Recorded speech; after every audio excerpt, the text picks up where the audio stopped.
Morning, welcome back.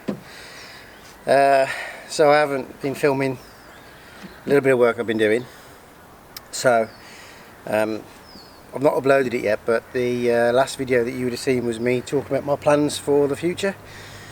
So that was before I took the OM606 out. I've obviously taken that out now. The flywheel had separated, but anyway, we won't go into that. So what I've been doing, as you can see, I'm standing in the engine bay. I needed to do a little bit of a rust repair. I'm not going to show you because it's awful as in ugly, but there's not a lot I can do. So basically the bulkhead on the driver's side needed a little bit of a repair, and it was impeccably difficult to get to. But firstly, I apologise for all the squinting. The sun's right above me at the moment, but you need to make hay while the sun shines. Yeah, so I've done a bit of a rust repair on the bulkhead. I've not painted that or anything yet. It is as it is. I have taken off the old 300 TDI engine mounts. I've ground them off. I have cleaned up and reinstated the radiator brackets for the original TDI stroke Land Rover mounts.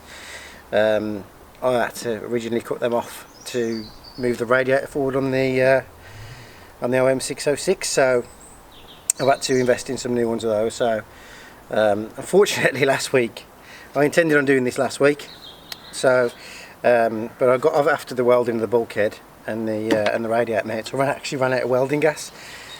Sod's law, always happens right in the middle of it, so I stopped and I thought, well, you know, I'll set my time, set you up properly so you can actually see what I'm doing. So yeah, I've welded in the new radiator mounts. I'll give you some shots of them in a minute. I just need to clean up the areas a little bit because they've got a little bit of minute surface rust where I left them untreated, but I still need to finish welding them anyway. So this morning I'm going to clean up those, mark out and clean the areas where the new engine mounts are going on the chassis, and then I will be basically, I've got a mock-up block. I've got a 4.6 block that I've had for a little while. I brought it, it's scrap, well, it's not scrap, but it needs work. It's got a liner issue, so I basically have it as a spare. So I thought, well, rather than wrestle with the full engine, let's get the block in place. I'll show you what I'm going to go through. I've left the gearbox in place because that gearbox is actually a V8 gearbox anyway, so it makes sense to reuse that. So what I will do is I'll take some measurements based on where the bell mouthing sits at the moment, clean up these chassis rails a little bit, then I'll set you up, show you how I'm going to set this up. Basically, I'm going to bolt the block to the gearbox. I've got Discovery V8 chassis rail mounts, so they should fit. I've got Discovery V8 engine mounts. So I'm trying to do this conversion with Land Rover parts or reproduction Land Rover parts, but I want to get away from the whole custom thing. You know, a lot of my sort of worries about the car previously were, you know, custom parts failing, you know, just non-brand specific stuff. So the aim of this build is to try and make it, excuse the crows, the aim of this build is to make it, the aim of this build, the aim of this build is to make it as genuine as possible, if we can. So I've been busy. I've brought a load of bits and bobs. I've got a genuine Land Rover exhaust for the back. I've got a replacement Chinese but radiator for the front, and some other bits and bobs. You know, genuine. Well, I say genuine. Repro, should we say? Fuel pump, a Bearmac fuel pump for the in-tank system. So yeah, I'm trying to do it basically with Land Rover parts or Land Rover pattern parts if I can't get genuine. Obviously budgets are a thing. So I will get a bit of this cleaning up done, I'm going to show you what I'm going to do. But basically, the Rover V8 engine mounts from the back where the bell housing mounts to the centre line of the engine is about 15 inches. Don't know what that is in millimetres, some odd number. Yeah, that's about 380 mil, based on new money. So I'm going to measure up from the bell housing 380 mil forward, clean that area up for the new chassis mounts. Then I'm going to set the new block up in place, bolt it to the gearbox, check the levels on it, and get them welded in, or get them tacked in, whip the block out and get it all welded in. So that's what you'll be seeing today, hopefully. How much of the action shots you'll see I don't know, but yeah.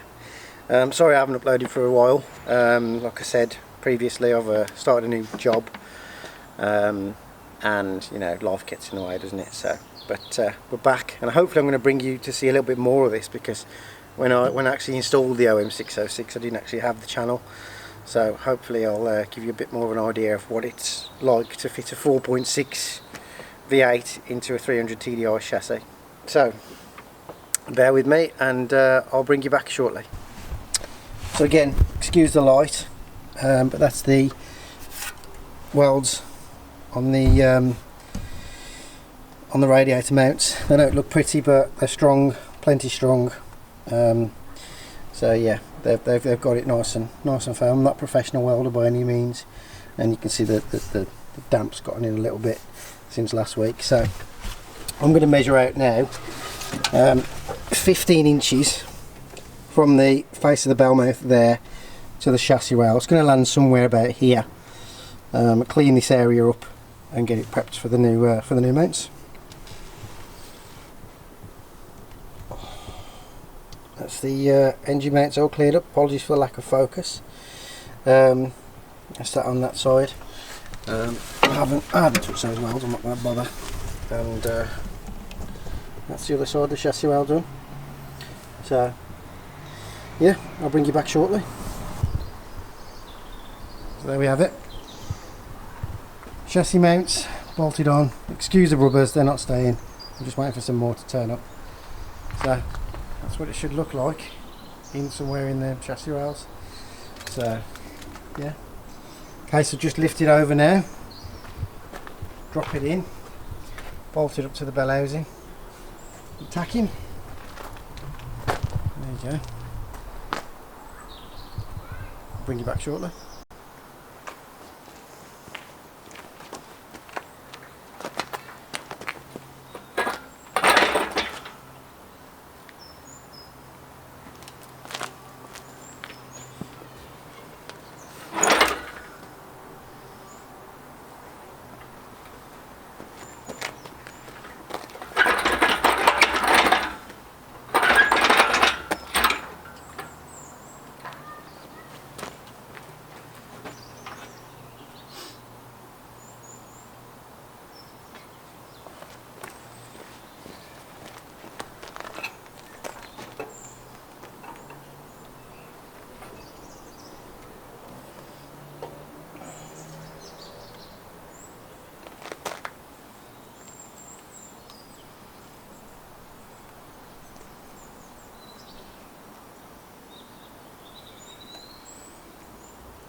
As you can see, the engine mounts line up perfect. I had to do a little bit of adjustment. We're all bolted in to the gearbox. Gearbox is all bolted up nice and flush, and we're ready for the next stage. So the next stage will be, I want to put a level across the car, make sure everything's hunky-dory on the levels, and get the angles right, bit of tweaking, and then tack them up for welding. So I'll bring you back once I've had a look at that. So as you can see, although the spirit level's off, that's across the front of the chassis and it's less than 1 degree. So I'm going to check the engine itself now and let's have a look. As you can see, we are bang on. We're within 1 degree, so that's good enough for me. It should be. I mean, it lines up absolutely perfect. So we'll get the welder out and tack them up. Well, it's not the prettiest, but it's nice and strong. Same across the top. The back's much better, but the bit you can't see is much better. This side's a bit lumpier, but it's properly in there. It's just built up a little bit.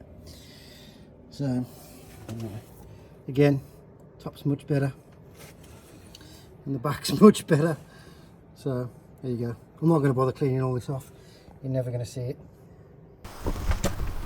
So engine mounts are all welded in, sprayed, ready to go. I've given the chassis a quick once over with truck bed liner, and I have given the bulkhead just a quick rattle can and the insides of the wings. So at least when you open the engine bay, it shouldn't be so wild as it was before. So yeah, that's the pretty much this wrapped up.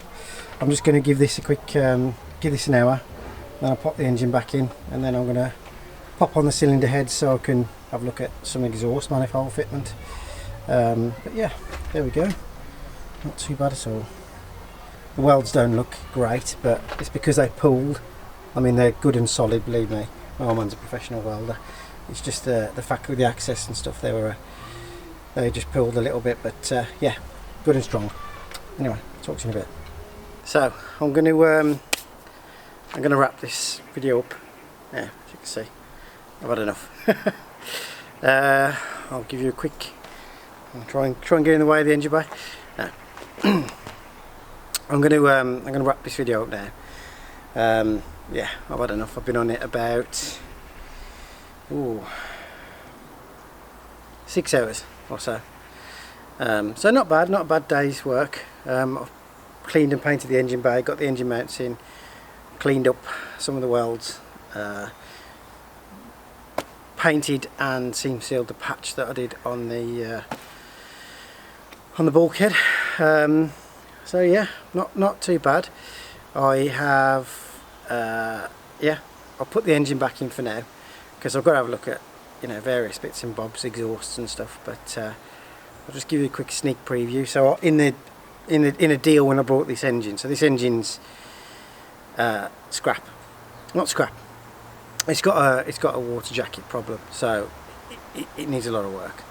So it's not economical. But I brought it so I could have a fiddle with it, and with it came some 3.5 heads. So I thought I'll throw them on there. Let's have a look. And yeah, let's have a look what it looks like. There we go. V8 is mounted. That heads off slightly because it's catching with the knock sensor. It's just slightly protruding. So, but it's because of the headers that I've got. I'll show you quickly what it looks like a bit closer up. Engine mount welding doesn't look great on this side, but what it was, I wasn't going fast enough with the wire speed, and it was just pulling up a little bit. I wasn't moving fast enough to match the wire speed, but I wanted it nice and high. So, but it's plenty strong underneath there. What you're seeing is just a bit of the build up on top. You can see the top weld's nice. This side went a lot better. Obviously I picked up what I was doing. Like I said, ignore the cotton reels. They're not staying. So giving the old engine bay a bit of a paint, and that's it. So I've just slapped these heads on quickly. They're not bolted in or anything, just so I could get an idea of exhaust header clearance. As you can see, it's quite tight down there. This side is ridiculously tight, so I'm gonna have to rethink my oil cooler lines for the transfer box, for the auto box, but that's fine. Just thought I'd show you. So that's the sort of clearance we're getting on this side. Not an issue on this side, it's just it's the other. Clearance on this side is quite tight. Oh, excuse me. That little blue plug you can see just there is the knock sensor, so that's just having a bit of contact pushing the headers over slightly. But yeah, I've got to get some new ones. But there you go. That's an idea. Just see a bit more that engine mount just there. So there we go. All meets the sorry, engine all mated to the gearbox fine. Thank you very much for watching. Stay tuned. This is the first proper work I've done, actually getting the engine in. So you'll see there's a few bits more. I'm not going to film all of it, but yeah, I'm going to show you the main bits: exhaust, engine mounts, obviously, possibly the wiring, don't know. But yeah, thanks for watching. Please subscribe, and again, if you found it useful, give us a subscribe, you know. Appreciate it. Thank you again.